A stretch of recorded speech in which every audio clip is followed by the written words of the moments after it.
A police officer says he was shot by two men during a traffic stop. Now investigators say he made up the whole thing. Now he's out of a job. And we're hearing tonight from a man who was questioned by police about that crime before they knew the officer shot himself. Elise Ngeri is live in Newcomerstown with the latest. Elise?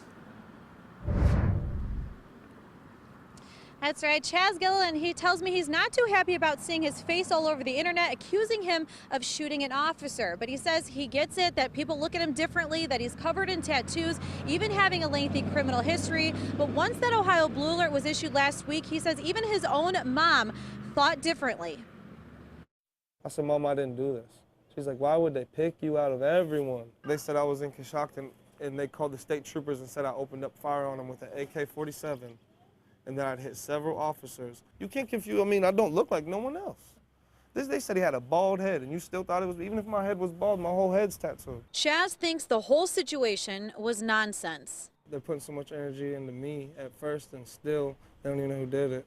And then it took them a week to find out it was him. His wife, Haley, says there's been so much stress every day since. Everywhere we go, everyone looks at us different.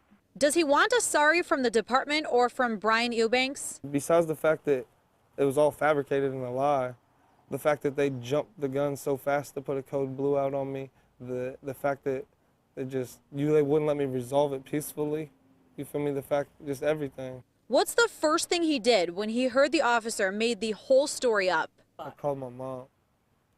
I told her I didn't do it. I said, I told you I didn't do it. And she was crying and told me she was apologizing. She knew, if she felt in her heart that I would never, the minute I went to the police station, she knew it wasn't me. Chaz says now his house and car are online for all to see. Photos of the SWAT truck parked out front. Extreme. It was off the wall. It don't even make sense. Now, even just standing out here, a few people have walked by. They asked us what we were reporting on, and they said this has been the talk of the town, that officer made up that story. Now, Chaz and Haley tell me they're moving from Ohio to start a different life. They said that they're also filing a lawsuit against Coshocton and Newcomerstown police departments. Live here in Coshocton, Elise Chingari, NBC4. Thank you.